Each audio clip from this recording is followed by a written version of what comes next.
All right, yeah, well, excited to be back in the Valley. We got 2 left, so we get 12 days a year that we get to play, and usually most years we get 7 in the Valley, so it's always special. Really, it's been an amazing environment all year. Administration and fans, everybody's just done a great job. I mean, the stadium looks beautiful. I actually had some people in here last week that have never been to a game, and they've been a lot of different places, and they just couldn't say enough great things about the environment that we have here. So it's always a special time when we get a chance to play at home, and then it's military appreciation, as Ross said, and it means a lot anywhere, but especially here at Clemson, with very deep just heritage here. Obviously being a military school and then special every year, but there's a lot going on in our world right now. So I know it's going to mean a lot to a lot of people. There's a lot of great men and women that sacrifice for all of us to be able to do what we do. We're covering a game, coaching a game, and that, not to minimize that. We're passionate about what we do, and it's important, but big picture wise, there's a lot of things going on, and so it's a great time to be able to honor our military and their sacrifice and their families, and so and again, Clemson just does an amazing job. So I look forward to that every year. We got a lot of military kids on our team. And so it's just always a special week. And then you're playing Georgia Tech, so a team that is really playing with a lot of confidence. They, I guess they're 3 out of their last 4, made a change at D coordinator. Ironically, he played for me at Alabama. He was a walk-on tight end for me, Big Kev. Known him for a long, long time. But they're doing a lot of good things, man. I think Brent's done a great job, really instilling a lot of toughness in that team. Not just that, but a lot of belief. You don't win a game like they won at Miami without a team that's just fighting to the end. And that's exactly what happened, and made a couple key plays down the stretch to win that one. Offensively, they are scoring a bunch of points. They're very balanced. I think they're doing a great job, creative in what they do, getting the ball to their playmakers. I mean, they've got three receivers that really jump out at you, and 12 is a punt returner for them as well. He's averaging a bunch of yards in the return game, but 8, 13, those guys, it's going through them. Number 11 is a really good player. 4, but everything starts with the quarterback. I mean, he's averaging 7.2 a carry, and the quarterback run game has been a real problem. Looks very similar to Duke, from a explosive standpoint with the quarterback. He's made a lot of big plays, a bunch of big plays. North Carolina game was crazy to watch that, both sides, to see how that game kind of played out. But he's made a ton of plays, whether it be scrambles, quarterback counter, power read, a lot of different things that he's done. And then they've made a bunch of big plays downfield. I think 13. He's averaging 17 yards of reception. He's really, really fast. He can run by you, and so he can double move you as well. So he's got a quick start to him. But just very impressed with who they are and what they've been able to do in the last 3 games. In particular, they've averaged 300 yards rushing a game in the last 3 games. So that'll get your attention quick. So big challenge for our defense, not just in stopping their personnel, but schematically they do some good stuff with their motions and their shifts, and they trying to create some soft edges and get the ball in space to their playmakers and create some explosives off of that. So a really good group. And the same thing over on the defensive side. Some of these guys that we've seen and have some familiarity with them, but man, they're playing hard. They got a couple guys that are twitchy coming off the edge. they're, they do a good job of mixing their coverages up. I don't think you can really truly predict exactly what you're going to get. So you got to do a nice job of decision making and processing things against these guys. And then special teams, they've blocked 3 kicks this year, lead the nation in that. And then their punt return game has been really good as well with that number 12. So this is a team that has found ways to win games, and they are really playing well as a team. They're playing with a lot of heart, toughness, and belief. And I think that's a reflection of the job that the coaches are doing. And again, this quarterback, he's really brought a lot of life to him. So it's a big challenge for us. It's Clemson, Georgia Tech. It's always a big game, and look forward to the matchup on Saturday. Do you have any injury updates relative to Will Shipley? I see him on the depth chart or others. Yeah, Will, he was able to go in green yesterday, so he's trending back. So we unless we have some type of setback or something, we do expect him to get back. His head and all that's good. It's just been more a little bit just making sure his neck and everything is where it needs to be. But he looked good last night, so we'll see where he is today. Big day today and tomorrow. We'll be in pads both days and see how he responds to that. Others close who had to miss last week? Anyone else that's on the verge of getting back in who had to miss last week? We got so many guys out. You give me a name. Phillips. He's out. Good chance we get him back. Sheridan. He's out. We're down to 18 days. So I mean, we're down to days. Yes. Who we got? Sorry. With Will probably coming back in Phil's game, how carry-wise, split-wise, anything changed in that? Yeah, well, I think based on, it's just, anytime you have multiple good players, somebody gets the hot hand. That's kind of how it always is. And obviously Phil got hot last week, and we gonna make sure he has a chance to stay hot, And but don't get amnesia now. Everybody gets amnesia quick around here. We've won a lot of games because of Will Shipley, and he'll remind you quick. He'll make you remember. Oh yeah, that's why we like Will Shipley.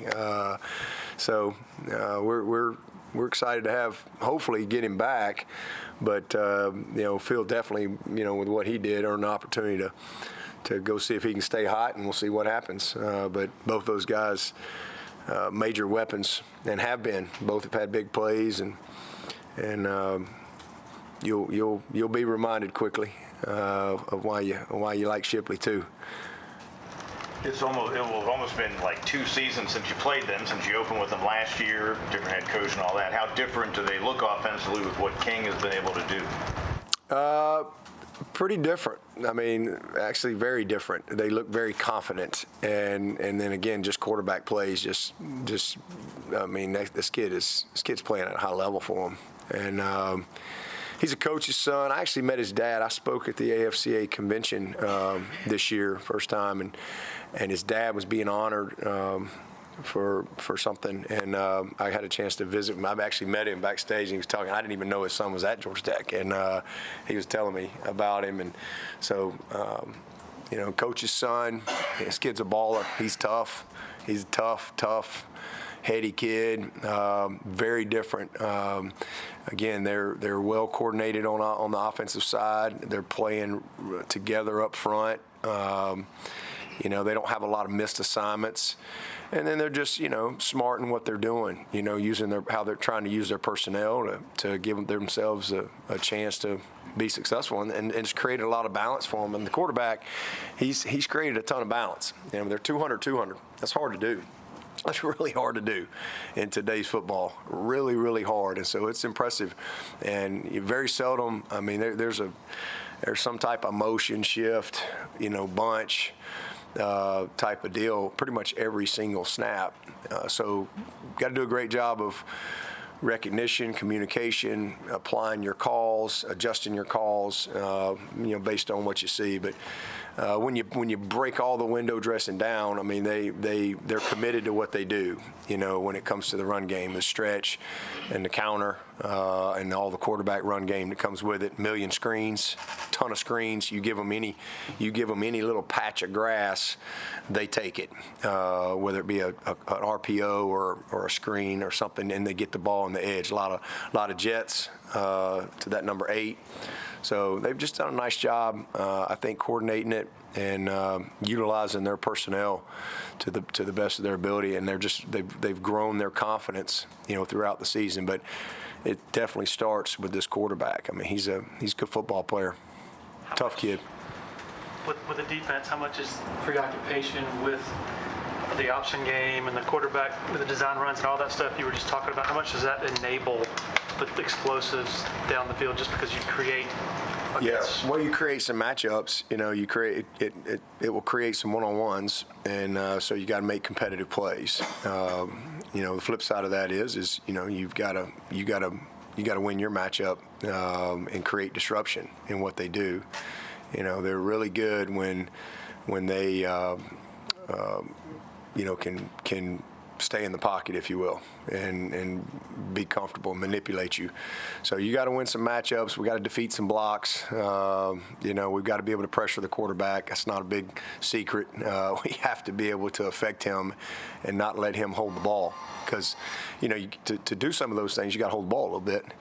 You can't just, somebody's got to block somebody. And so we've got to win some matchups and create some disruption and not let them have rhythm and timing, And to this point, especially the last several games, they've been able to kind of have their way. They've done a nice job. They really have. And again, it starts, to me, I think their offensive line's played really well as a group, as a unit.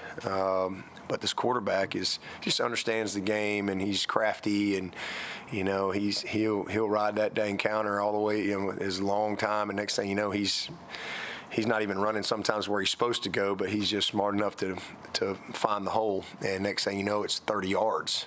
He's just a good football player, and really has a good presence to him.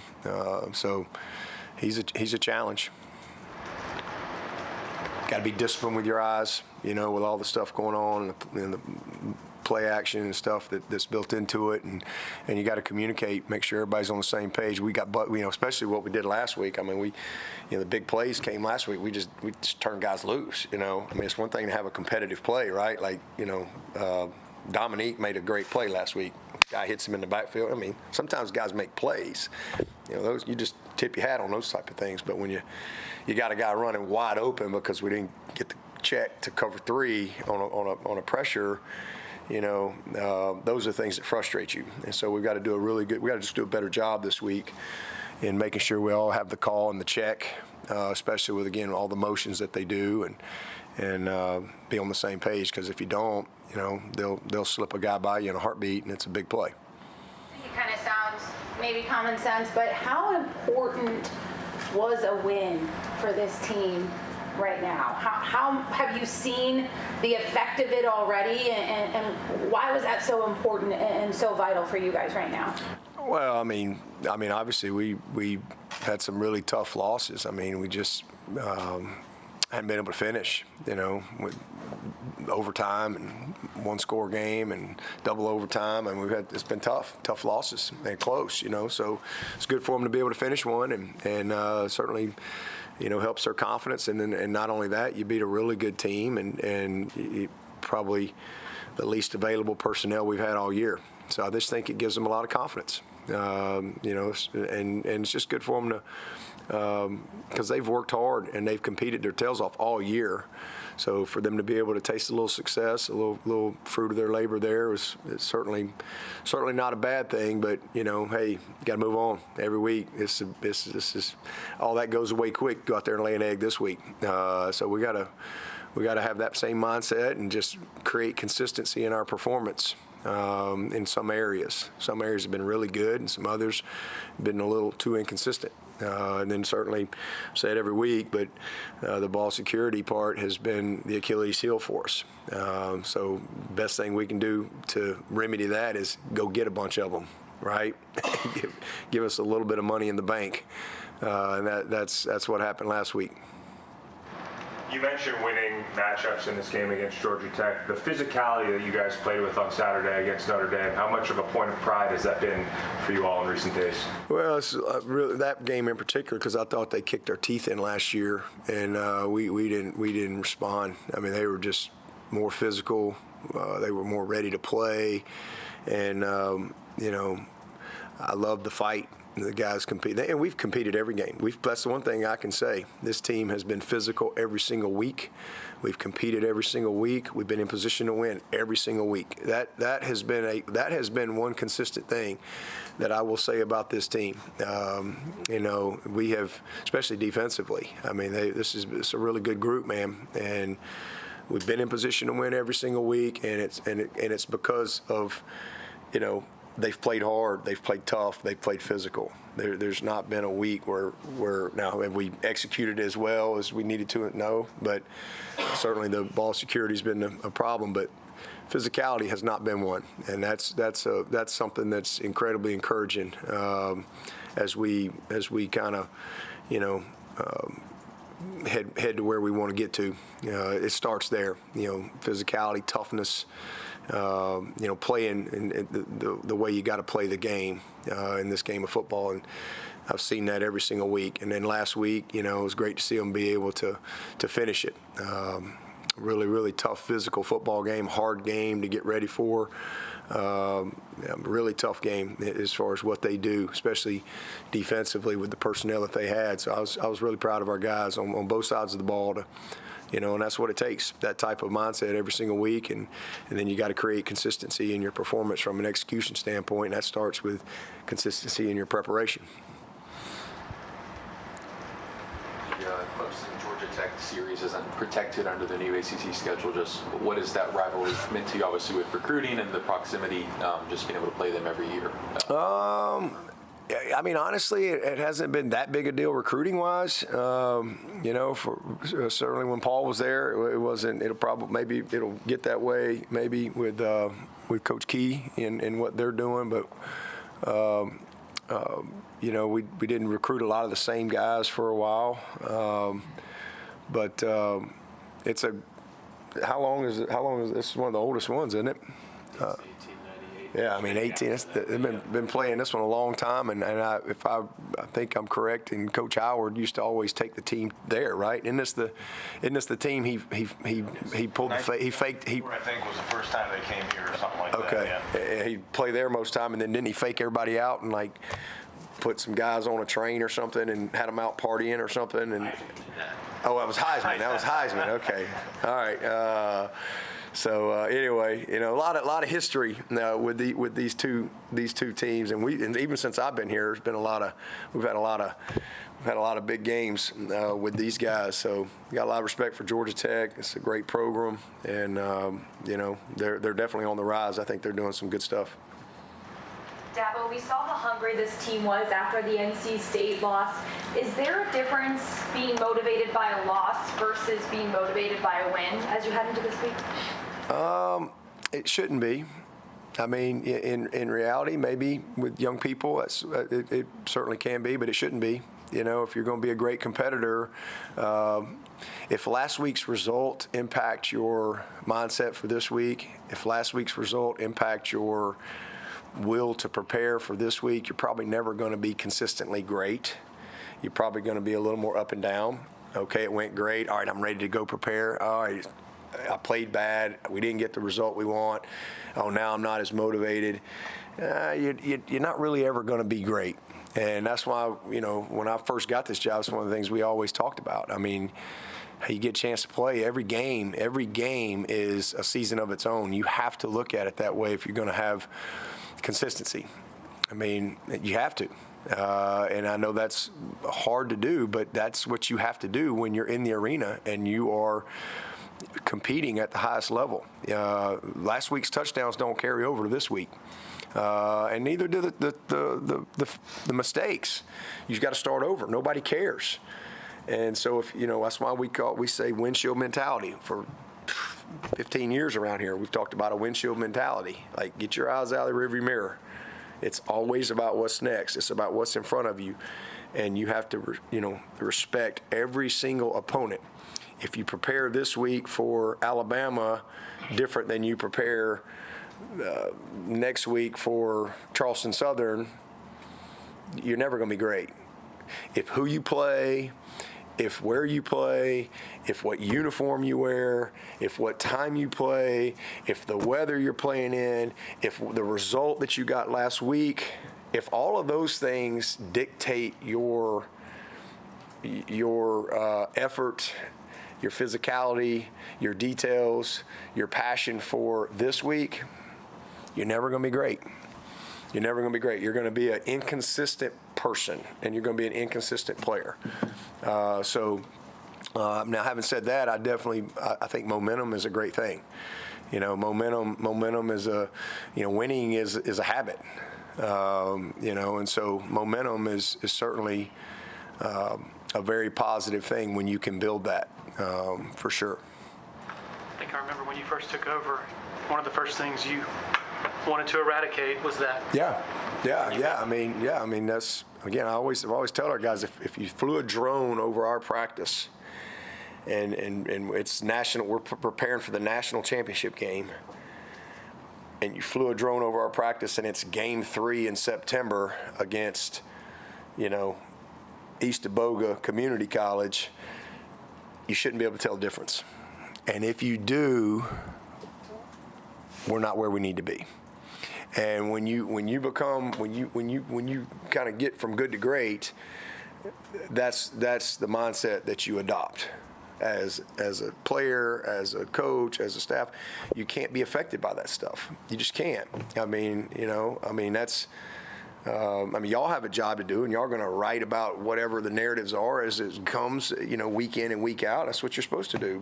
But we can't be affected by that stuff. You just can't. You have to. Oh man, we're playing this team this week. All right, I'm going to really study the tape. Oh, I'm going to really be ready for the meeting. It can't matter. It can't matter. To really truly be great, that's what we say. You have to prepare and play to a standard. And that is best here. It's not about being the best. It's about doing your best week in and week out, every single day, day in and day out, regardless of who you play, where you play, what your record is. It shouldn't matter. All right, you're 5-4, you're 9-0. It ain't got nothing to do with this week. And that's how you create consistency. And that's how we've created consistency here. We've been an unbelievably consistent program for a long, long time. And we'll continue to do that, and this is a year where I think there's opportunity to kind of reteach some of those things, but that's what it takes. And I think any coach, anybody who's been consistent over a long period of time, who's really lived that, will tell you that. You can't have a different mindset. You just can't, because then you're up and down. You're up and down, and every game has to be the biggest, and I know media does not like to hear that. A lot of times y'all be like, that's coach speak, but it's really not. I mean, if you're going to be great, this is the biggest game of the year. And if y'all don't believe that, go lose it. You'll find out how big it is, right? It's the biggest game of the year. And when you create that mindset, you create consistency in your preparation. And when you create consistency in your preparation, your approach, your details, your effort, your habits, you create consistency in performance. And when you create consistency in performance, you will get consistency in results. And it's hard. It sounds easy, but it's not easy. It's really, really hard to do, especially when you're dealing with a lot of people, and especially when you're dealing with young people who in this world can be very affected by some, perception, narratives, noise, whatever it is. It's hard, but that's what it takes. Jeremiah Trotter Jr. Had a couple sacks last weekend. What makes him such an effective blitzer of quarterbacks? Well, all those things I just talked about, man. That guy, he is the epitome of consistency and preparation. That guy he's a worker. He loves to study the game. He studies the nuances of it.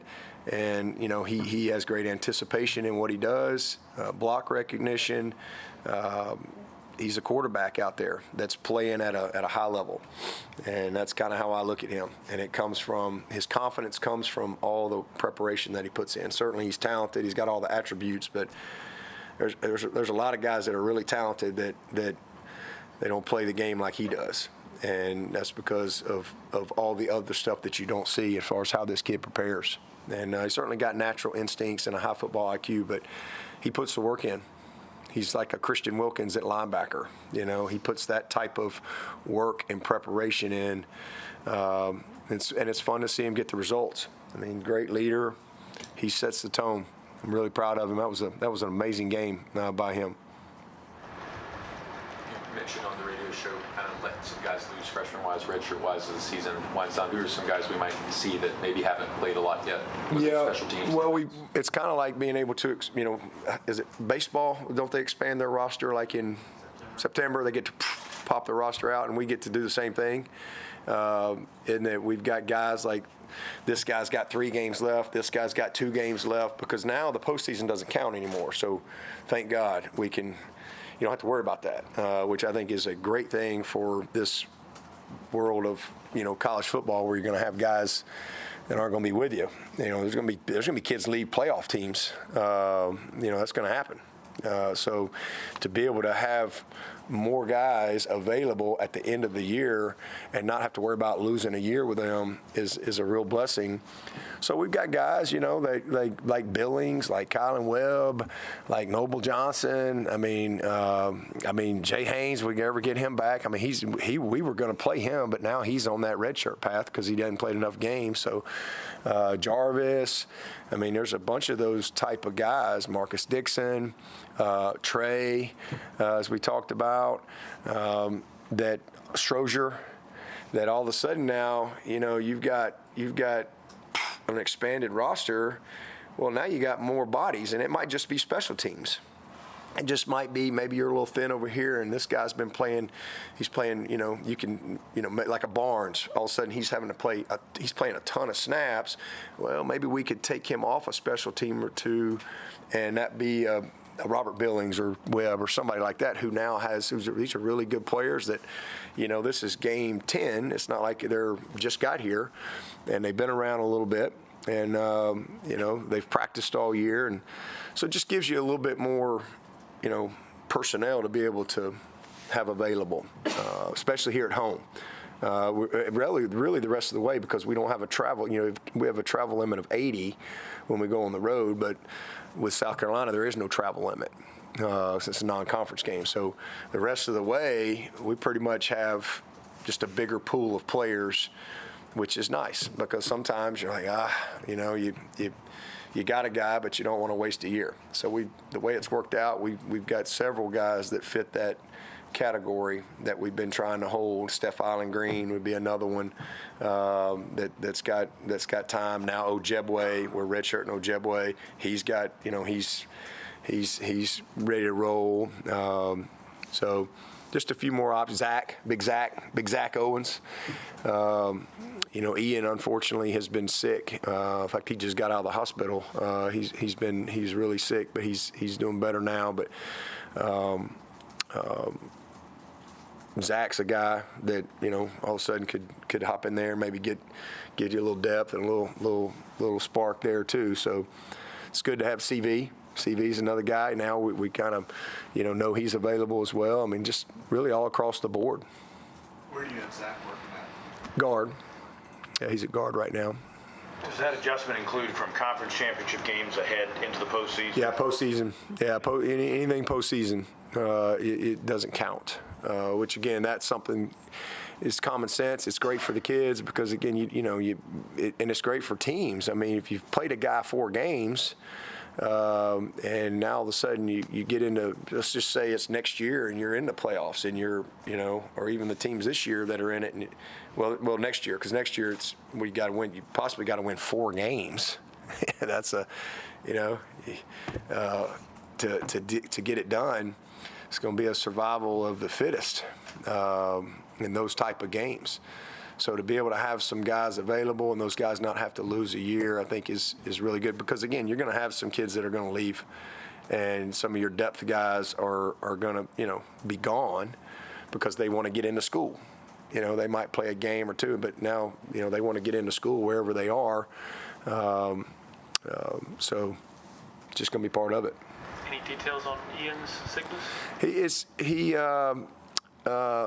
Something that he dealt with, kind of growing up and and then it just kind of came back, and he just got sick, and he's been battling for over a week, and his mom's been up here, but he did get to go home yesterday, so hopefully he's on the mend, and we're super excited about him too. We really like Ian. He's a tough, physical kid. Football is important to him, and I think we nailed it in that class.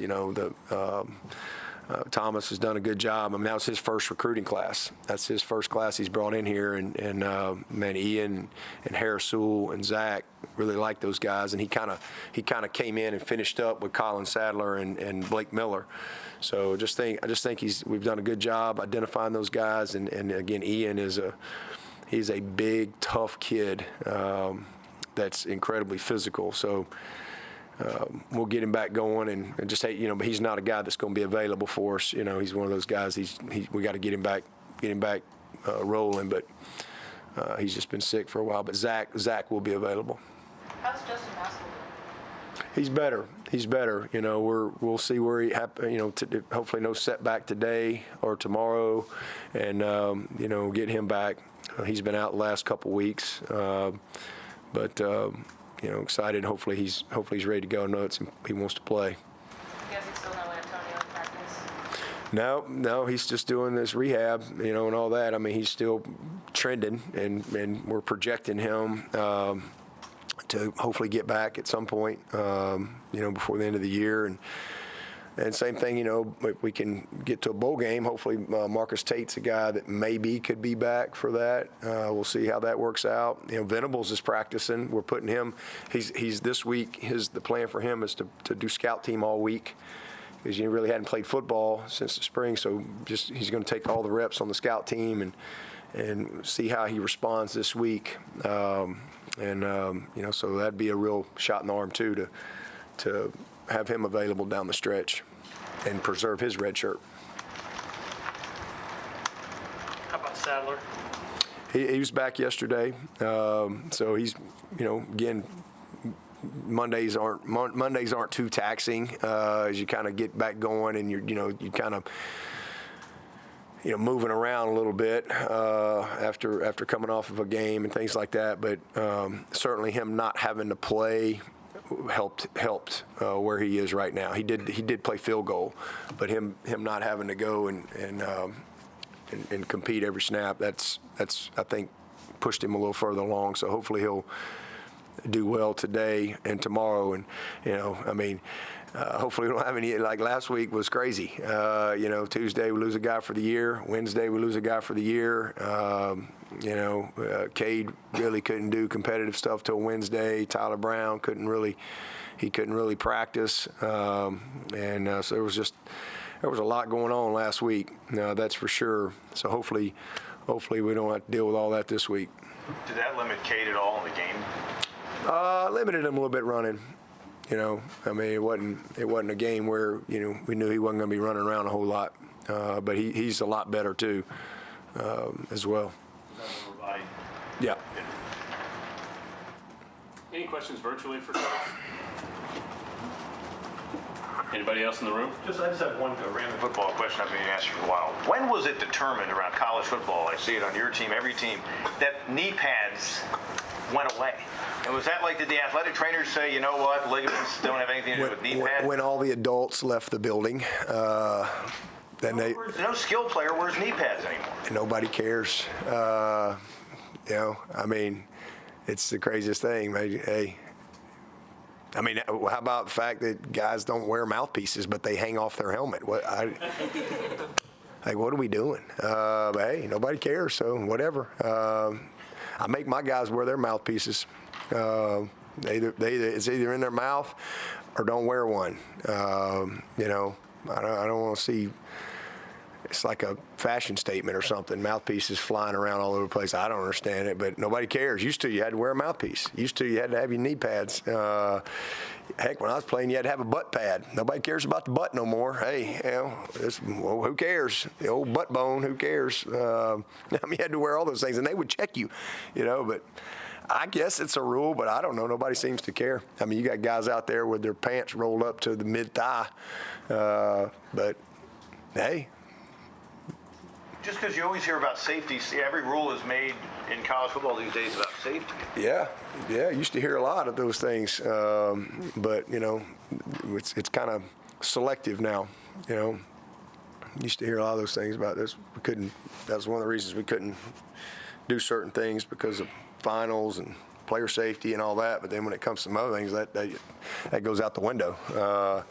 We want to start the season earlier, take the season longer, but player safety is not a concern when it comes to that stuff. But I don't know. I can't. I just coach the game, man. I don't worry about it. Is the mindset that it makes you faster if you're a school guy if you don't have the knee? Yeah, I mean, now it's swag. They all want some swag. It's just whatever's happening, whatever's trending. I mean, eventually it'll go back another way. I mean, just kind of cycles and different things. Yeah. It'll cycle through. Short shorts are back in basketball, right? I mean, I knew it'd come back. I told Kath forever they'd come back. Go back to 1988, Pelham Panthers, man, there were some shorts. Those things should have been outlawed, but now they're back, So it all cycles through, but it's swag, and certainly players feel faster. And I think it's what they see in the NFL, too. A lot of that stuff, forever and ever. I mean, a lot of those guys, at one time there was a time where, I remember when I was in high school, you wanted the biggest thigh pads you could find, right? Because that's what you saw guys wearing. And then as, you saw the pros, like either really, really tiny pads or none, well, you wanted to go that, because you felt like it made you faster. So I was the same way in college. I mean, I had, we had to wear knee pads, but I'd have a small knee pad, and I'd take a little small knee pad, and that was my hip pad, back in those days. But just trendy and swag and whatever makes guys feel like they can play the fastest. I think that's what drives all that. Actually, I have another equipment question. Someone wanted me to ask, with your hats that you wear, you were wearing a Block C Ford era, I guess, hat. Do you actually have a routine in terms of which hats you wear? Yep. Which games? I start wearing the Block C in November. I have for years and years and years. Every November I start wearing the Block C. Just kind of that's what I've always done. I've always won the Paul during what we call prime time, and then I go to the Block C, what we call the championship phase of our journey. Get ready, transformation, prime time, championship, be in the fourth quarter, and that's it. I've done that for a long time. Is there a reason why? Just championship phase. I don't know. I've done it forever. I don't know. Nobody's ever asked me, but I've been doing that a long time. What opinion do you have on what's happening up in Michigan? Not asking you to be judge and jury, but just the whole idea of sign stealing or advanced scouting. And you can't do it. You can't do that. I mean, it's really same opinion anybody else has. It's against the rules. You can't do it. So it's pretty simple. I mean, if you can look over there and steal somebody's signal during the game, hey, here comes the corner blitz, well, that's on them, right? I mean, you got to that's why everybody goes to a lot of extremes in games to try to have multiple signals, those things like that. That's just part of the game. But you can't, all that other stuff, that's not, you can't do that. It's not acceptable. It's against the rules. Would you foresee college now going the way of the NFL with the electronic communication with the... Yeah, that's going to happen. That's going to happen in the postseason this year. We've already had to make decisions, and Dooley's brought it to me, like how many helmets we're going to buy or whatever for this before we get to the postseason. the teams will have the option, except the playoff teams. The four playoff teams are not going to be able to do it. But if you're one of the teams that gets to postseason that's not in the Final Four, you're going to have the opportunity to have helmet-to-helmet or coach-to-player communication. And there's really no rules right now for the postseason. I think they're wanting to just kind of try it out. It's just whoever, if you go to a bowl game, both teams have to agree. Okay, everybody could have one, or it's just the quarterback and maybe the linebacker or safety or something like that. So that's already going to happen. I mean, that's something I've been in favor of for a long time. Same thing with tablets. I don't understand why we can't have. It's like the craziest thing ever. You go to any high school game and they all have, iPads or whatever, TVs, and you can watch a little, And now, I don't understand that. We're the only level of football I think that isn't allowed to do that. See, Jordy did that. Yeah. We were, the satellite. Yeah. Phil Lorenzo, he was telling us in the spring about trying to get in here, that he sent like 100 emails to Mike Dooley, and then eventually remembers the tryout, and you said something to him like, when I met my wife, I knew that I wanted to marry her, and when I saw you, that I knew you were going to be a Tiger, or something like that. Do you remember? I don't remember that, but I remember seeing him after like 5 minutes. I was like, we want that guy. It was really easy. So we do two tryouts a year. We do one in August and we do one in the spring. And he was really good. It doesn't usually take long to evaluate some of these guys. And sometimes you don't have a spot, and so we create what we call an inventory.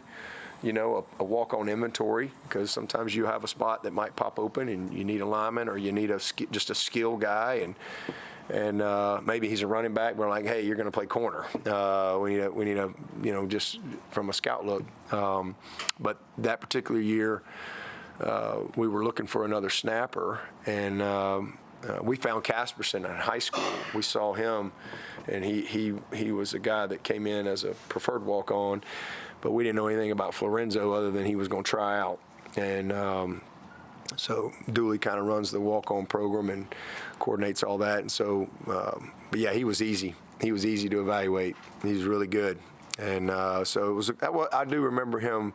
It was a cool moment because I think he was, nervous about it. But I just told him on the spot. I was like, "Yeah, man, you're in." And so it was a dream come true for him. It was something that he had really, really worked hard for. Something I think he aspired to for a long time, and believed in himself, put the work in, and made it.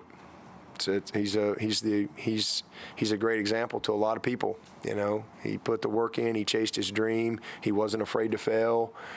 He believed in himself when maybe some other people probably like, you're wasting your time. You're not going to make it. And here he is against Notre Dame, making one of the biggest plays in the game.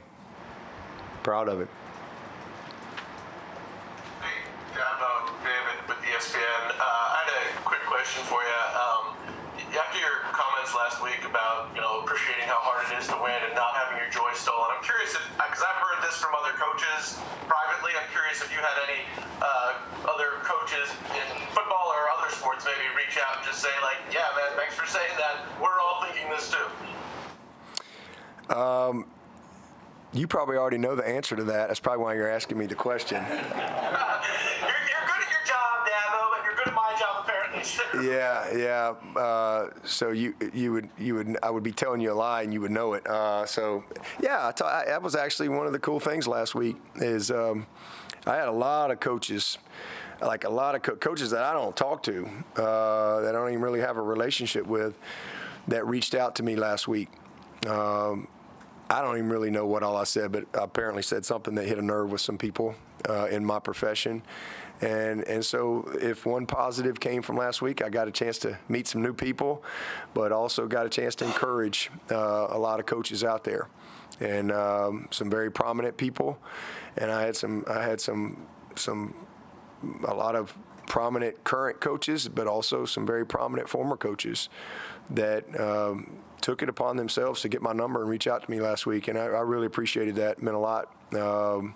to me. And then again, had an opportunity to just hopefully encourage and uplift some guys that I think,